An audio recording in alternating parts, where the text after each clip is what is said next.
Definite integration actually होता क्या है? कई लोगों को देखो यहीं पे दिक्कत होती है कि इनडेफिनेट और डेफिनेट में फर्क क्या होता है। वैसे तो फिजिक्स में बताया जाता है, बट मैं आपको हल्का फुल्का बता देता हूं।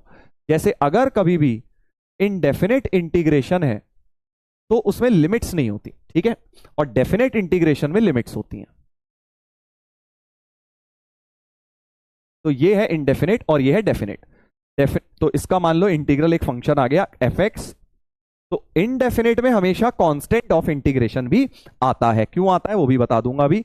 डेफिनेट में कांस्टेंट लिखने की जरूरत नहीं है। डेफिनेट में आप सीधे क्या करोगे, जो भी फंक्शन आया इसका इंटीग्रल, कांस्टेंट मत लिखो, बस उसमें लिमिट्स डाल दो ए और बी। तो capital F B minus capital F A हो जाता है, upper limit minus lower limit. ये डेफिनेट की बात है, आगे करेंगे। बट इनडेफिनेट में क्या करना है, हमेशा हमेशा जब भी इंटीग्रेट कर दो एक कांस्टेंट ऑफ इंटीग्रेशन जरूर लेकर आना है, ठीक है। बस बाकी डेफिनेट की बातें आगे होंगी, अभी हम इनडेफिनेट की बात करेंगे। तो इंटीग्रल है क्या actually? Integral is nothing but differentiation का उल्टा होता है बेटा। कि मतलब यह है कि अगर तुम्हें पता है डेरिवेटिव ऑफ साइन एक्स क्या होता है सर, कॉस एक्स होता है, तो बस अगर साइन एक्स का डेरिवेटिव कॉस एक्स है तो कॉस एक्स का इंटीग्रल साइन एक्स हो जाएगा। सो इंटीग्रल कॉस एक्स क्या हो जाएगा, साइन एक्स हो जाएगा। अब सर यहां सी क्यों लगाते हैं? साइन एक्स तक तो समझ गए, as a reverse of differentiation integration तो समझ गए, एंटी डेरिवेटिव भी बोलते हैं, बिल्कुल। तो इंटीग्रल के अलग अलग नाम होते हैं, देखो क्या क्या नाम होते हैं। इंटीग्रल, एंटी डेरिवेटिव, प्रिमिटिव, ये सब नाम किसके हैं, इंटीग्रल के हैं। क्वेश्चन में कुछ भी आए प्रिमिटिव भी लिखा हो तब भी घबराना नहीं है। हाँ, डिफरेंशिएशन का उल्टा। तो अब यहां साइन एक्स के आगे प्लस सी क्यों लगाया जाता है? क्योंकि अब तुम खुद सोच के देखो, अगर मैं तुमसे पूछूं साइन एक्स प्लस सी का डिफरेंशिएशन क्या है, वैसे तो साइन एक्स का कॉस एक्स है, but sign x plus C का भी तो कॉस एक्स ही है ना भाई, क्योंकि सी का तो जीरो हो जाता है डेरिवेटिव। इस वजह से हमें हमेशा कांस्टेंट लगाना है, क्योंकि in general sine x plus C का डेरिवेटिव कॉस एक्स है, तो कॉस एक्स का इंटीग्रल इन जनरल क्या हो जाएगा, साइन एक्स प्लस सी आएगा बेटा। तो वेरी वेरी इंपॉर्टेंट, इसीलिए हम किसी भी इंडेफिनेट के अंदर हमेशा कांस्टेंट ऑफ इंटीग्रेशन लगाते हैं, क्योंकि कांस्टेंट का डेरिवेटिव तो जीरो होता है, उसका डेरिवेटिव में कोई रोल नहीं है। क्योंकि साइन एक्स प्लस सी का ही डेरिवेटिव कॉस एक्स है, इसलिए कॉस एक्स का integral sign x plus C हो जाएगा। और ये बात हर फंक्शन के लिए वैलिड है। और कौन से आते हैं तुम्हें, जो भी डिफरेंशिएशन आते थे पूरा ही आते हैं, अब तो तुम सीख चुके हो पूरा चैप्टर। मान लो तुम डेरिवेटिव ऑफ एक्स स्क्वायर, तुम्हें पता है क्या होता है सर, 2x होता है, तो इंटीग्रल ऑफ 2x हो जाएगा x square plus C. Integral of 2x dx, dx जरूर लिखना है यहां पे, एक्स स्क्वायर प्लस सी हो जाएगा। इस तरह से एंटी डेरिवेटिव की तरह काम करता है। अब मोस्ट कॉमन डेरिवेटिव्स अपने को आते हैं, तो मोस्ट कॉमन इंटीग्रल्स भी आ गए। क्या क्या हो गए, जैसे कॉस एक्स का इंटीग्रल साइन एक्स हो गया। अब ये बताओ मुझे, डेरिवेटिव ऑफ कॉस एक्स क्या होता है सर, माइनस साइन एक्स होता है। तो मतलब माइनस कॉस एक्स का जो डेरिवेटिव है वो साइन एक्स होगा, माइनस कॉस एक्स का जो डेरिवेटिव है वो साइन एक्स होगा। यानी इंटीग्रल ऑफ साइन एक्स क्या हो जाएगा, integral of sine x minus cos x plus C हो जाएगा। क्योंकि माइनस कॉस का डेरिवेटिव साइन है, तो साइन का integral minus cos plus C हो जाएगा। वेरी वेरी इंपॉर्टेंट, साइन में नेगेटिव आता है, इसमें इंटीग्रल में उल्टा हो जाता है, डेरिवेटिव में कॉस में आता था, यहां पे साइन में आता है, ठीक है। तो इंटीग्रल साइन एक्स डीएक्स हो गया माइनस कॉस एक्स प्लस सी, बिल्कुल याद रखना है। तो जिसके भी तुम्हें डेरिवेटिव याद है ना, अब उसका उल्टा इंटीग्रल हो गया। जैसे tan एक्स का डेरिवेटिव क्या होता था, सेक स्क्वायर एक्स, तो इंटीग्रल सेक स्क्वायर एक्स क्या हो जाएगा, tan एक्स प्लस सी हो जाएगा। सर अभी सारे फॉर्मूले आ जाएंगे एक पेज पे, क्योंकि tan एक्स का डेरिवेटिव सेक स्क्वायर एक्स है, इसलिए सेक स्क्वायर एक्स का इंटीग्रल tan एक्स होता है बेटा। Integral sec square x tan x plus C, ठीक है। सर लिमिट वाला प्रॉब्लम कब आएगा, वो बेटा डेफिनेट इंटीग्रल में आएगा। अभी इनडेफिनेट में तो बस हम टेक्निक्स ऑफ इंटीग्रेशन सीखेंगे, दैट्स इट पूरे चैप्टर में। तो ये मेरा कहने का मतलब है कि जो integration as a reverse of differentiation है, उसमें सारे फॉर्मूले आप बना सकते हो। और क्या बना सकते हैं, इंटीग्रल कोसेक स्क्वायर एक्स क्या हो सकता है, सोच के बताइए। इंटीग्रल कोसेक स्क्वायर एक्स क्या हो सकता है, इंटीग्रल कोसेक स्क्वायर एक्स क्या हो सकता है, माइनस ऑफ कॉट एक्स, क्योंकि माइनस कॉट एक्स का डेरिवेटिव कोसेक स्क्वायर एक्स होता है। इसलिए integral cosec square x minus cot x plus C हो जाएगा। करेक्ट। और तुमने क्या सीखे हैं भाई, 1/x का इंटीग्रल, ये तो अभी हम यूज कर ही रहे थे इतना सारा, क्योंकि ln x का डिफरेंशिएशन 1/x होता है, तो 1/x का इंटीग्रल ln x प्लस सी, e की पावर x का e की पावर x ही होता है। a की पावर x का क्या होता है, a की पावर x dx का इंटीग्रल क्या होता है भाई, जल्दी बताइए, a की पावर x का इंटीग्रल क्या होता है। प्लस सी मैं कहीं भूल जाऊं आपको लिखना ही लिखना है, ठीक है ना। अभी सारा एक पेज पर आ जाएगा, बट एक बार मैं तुम्हें सारे दिखा रहा हूं। सोचिए, e की पावर x का तो e की पावर x ही हो गया, a की पावर x का क्या होगा, a की पावर x का बताइएगा जल्दी से।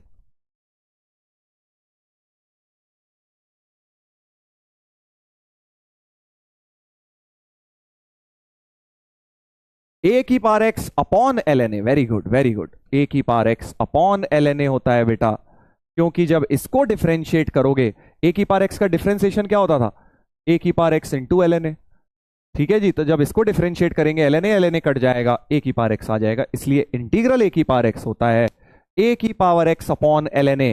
बिल्कुल याद रखना है, मैंने तुम्हें यह भी बताया था कि इसमें कांस्टेंट की पावर वेरिएबल है, तो अगर कभी तुमसे 3 की पावर x का पूछ लें तो तुम्हें ये वाला फॉर्मूला लगाना है, 3 की power x upon ln 3। But अगर कभी तुम्हें x की पावर 3 का पूछ ले तो ये वेरिएबल की पावर कांस्टेंट हो गई। इसका फॉर्मूला तो तुम सबको अच्छी तरह याद होगा बेटा, फिजिक्स में बहुत लगता है, x की पावर n dx का इंटीग्रल, ये सबको याद है, अच्छी तरह याद होगा। x की पावर n का होता है x की power n plus 1 upon n plus 1 plus C, एक पावर बढ़ा देते हैं, नीचे भी वही बढ़ जाता है, क्योंकि इस चीज को डिफरेंशिएट करूंगा तो x की पावर n आ जाएगा, राइट। ऑब्वियसली n इधर -1 नहीं होता है, n -1 के लिए वो ये वाला फॉर्मूला बन जाएगा, n इक्वल टू -1 के लिए, सबको याद है ना। तो x क्यूब में क्या करोगे, x की पावर 4/4, एक पावर बढ़ाओगे नीचे भी वही प्लस सी, ऐसे याद रखोगे। तो x की पावर 100 होगा अगर, तो क्या करोगे, x की पावर 101 अपॉन 101 प्लस सी, इस तरह से हम लोग इंडेफिनेट करते हैं, ठीक है भाई। सर प्रूफ, अबे प्रूफ तो तुझे करना है, इसको डिफरेंशिएट करके देख, यही आता रहेगा, डिफरेंशिएशन पूरा सीख चुका है, डिफरेंशिएशन का उल्टा ही इंटीग्रल है। तो x की पावर n+1 अपॉन n+1 को डिफरेंशिएट करो, डिफरेंशिएट करो, x की पावर n+1 अपॉन n+1, नीचे वाला n+1 बाहर क्योंकि कांस्टेंट है, x की पावर n+1 का डिफरेंशिएशन निकालिए, तो n+1 आगे आएगा, कटेगा, और एक पावर कम हो जाएगी तो x की पावर n ही रह जाएगा। तो क्योंकि इस चीज का डिफरेंशिएशन ये है, इसलिए x की पावर n का इंटीग्रल ये हो गया है, ठीक है, वेरी गुड। किसी ने पूछा सर इंटीग्रल ऑफ जीरो क्या होगा, इंटीग्रल 0 dx क्या होगा, तो सोचो, जीरो किसका डिफरेंशिएशन है, बस ये सोचो, वही होगा जीरो का इंटीग्रल। जीरो किसका डिफरेंशिएशन है सर, कांस्टेंट का, तो इंटीग्रल 0 dx कांस्टेंट हो जाएगा, बिकॉज कांस्टेंट का डेरिवेटिव 0 होता है, ठीक है। उम्मीद है आप लोग समझ गए हैं, बिल्कुल। Sir sec x tan x रह गया, वो तो सारे अब आगे एक बार में आ जाएंगे, ये देखो सारे आ गए, वो तो मैं तुम्हें एग्जांपल के तौर पे दे रहा हूं, यहां पे सारे तुम्हारे जो स्टैंडर्ड फंक्शन, जो एंटी डेरिवेटिव वाले फॉर्मूलाज हैं वो आ गए हैं, कि भाई ये हो गया x की पावर n का, e की पावर x, a की power x, ln x, sin x का, cos x का, sec square, cosec square, sec x tan x, cosec x cot x, क्योंकि sec x का डेरिवेटिव ये होता है, तो इस integral sec x tan x क्या होगा, sec x प्लस c। तो ये क्या है, वो वाले फॉर्मूले हैं जो डायरेक्ट एंटी डेरिवेटिव से मिल गए, हमें डायरेक्ट ही एंटी डेरिवेटिव से मिल गए हैं, ठीक है। और भी हैं कुछ एंटी डेरिवेटिव से, और भी मिल सकते हैं, किस किस के और डेरिवेटिव याद हैं, सोचो सोचो, और भी कुछ डेरिवेटिव तुम्हें याद है, बिसाइड्स दीज और भी तुम्हें कुछ डेरिवेटिव्स याद हैं।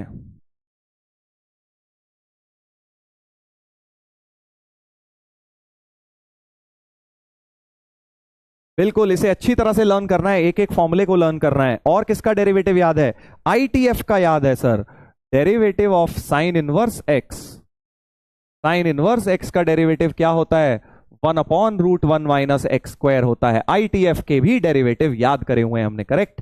तो यानी इसका इंटीग्रल क्या हो जाएगा, integral 1/√1 minus x square dx, तो dx upon √1 minus x square का इंटीग्रल हो जाएगा साइन इनवर्स एक्स प्लस सी, sine inverse x plus C हो जाएगा, करेक्ट। या माइनस कॉस इनवर्स एक्स भी हो सकता है, क्योंकि इसी चीज को तुम्हें पता है माइनस कॉस इनवर्स एक्स भी हो सकता है, इसका भी डेरिवेटिव। तो इनवर्स वाले भी 3 फॉर्मूले में आप लोगों को दिखा देता हूं। ये देखिए, tan इनवर्स एक्स का डेरिवेटिव ये होता था, तो इसका इंटीग्रल tan इनवर्स या माइनस कॉट इनवर्स एक्स कह सकते हो। और ये साइन इनवर्स या माइनस कॉस इनवर्स, और ये सेक इनवर्स या माइनस कोसेक इनवर्स, क्योंकि सेक इनवर्स का derivative 1/x under root x square minus 1 होता है। ठीक है। किसी ने पूछा सर सिर्फ dx होगा तो उसका इंटीग्रल क्या होगा? dx का x होगा बेटा, बस dx का इंटीग्रल x, d और इंटीग्रल कट जाते हैं, x प्लस c हो जाता है। ठीक है भाई। चलिए, तो ये तो 13 फॉर्मूलाज मैंने बताया, ये तो मतलब आपको सबको रटे होने चाहिए बिल्कुल, इसमें कोई क्वेश्चन मार्क ही नहीं है, क्योंकि ये डेफिनेट में सॉरी आपके डिफरेंशिएशन में भी काम आते हैं और इंटीग्रेशन में भी काम आते हैं। समझ गए हो? समझ गए हो?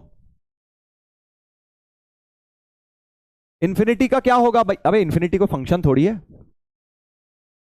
हाँ, मॉड वगैरह डेफिनेट में आएंगे, अभी नहीं, अभी नहीं।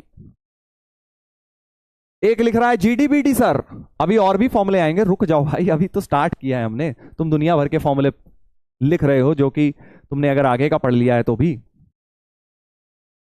हाँ, क्योंकि अभी मैंने तुम्हें यह बताया है कि dx भाई sec स्क्वायर एक्स का tan x होता है। ठीक है जी। बट tan x का क्या होगा सर? फिर ये नहीं बताया आपने। sin x cos x के तो बता दिए, बट tan x का नहीं बताया। तो रुक जाओ, अभी आगे भी तो चैप्टर पढ़ा है। अभी हमने देखो sin x के कर लिया, cos x का कर लिया, बट इंटीग्रल tan x नहीं पढ़ा है।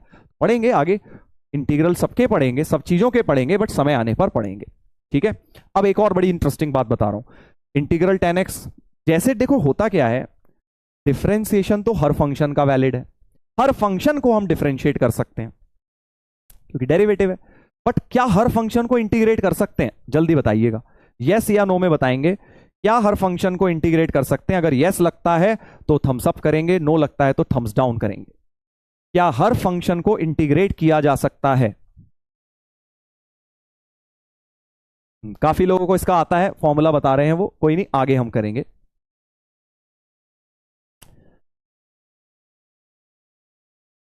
नो सर, यस, बिल्कुल सही बात, बिल्कुल सही बात। हर फंक्शन को इंटीग्रेट नहीं कर सकते, क्योंकि अभी बताया इंटीग्रेट कुछ नहीं है, डेरिवेटिव का उल्टा है।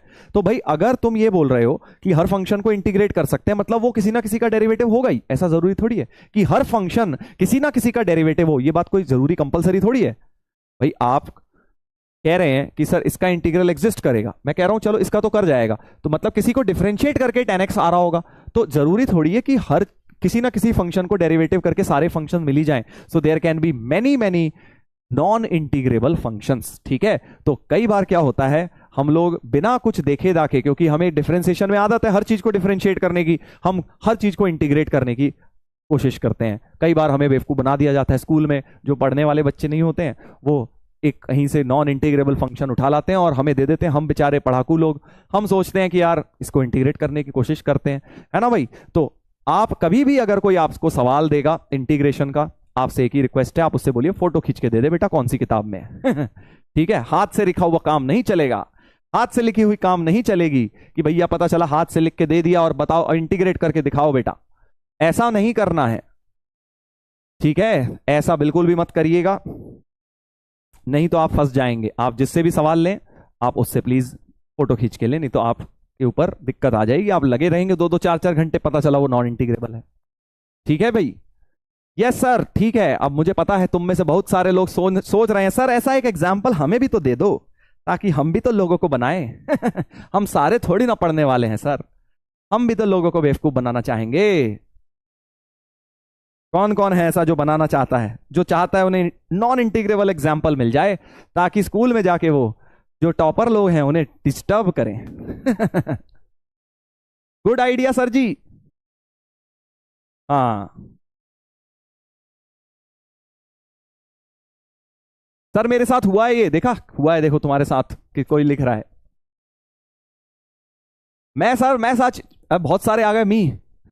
चलो ठीक है भाई, देखो बट खिलवाड़ मत करना किसी के साथ, बता रहा हूं बस मैं तुम्हें एक दो। जी हाँ, तो हर फंक्शन का इंटीग्रल नहीं होता है। 40% लोग सोच के बैठे हैं यस होता है, गलत बात। हर फंक्शन को हम इंटीग्रेट नहीं कर सकते, जैसे e की पावर x स्क्वायर को इंटीग्रेट नहीं कर पाओगे, नॉन इंटीग्रेबल है, नॉन इंटीग्रेबल है। तो सर कोई टेक्निक होती है क्या जिससे पता लग जाता है? नहीं, कोई टेक्निक नहीं होती, ठीक है ना, कोई टेक्निक नहीं होती, बट हाँ ये नॉन इंटीग्रेबल है। और sir root sine x, root sine x भी एक और एग्जाम्पल होता है जो कि नॉन इंटीग्रेबल है।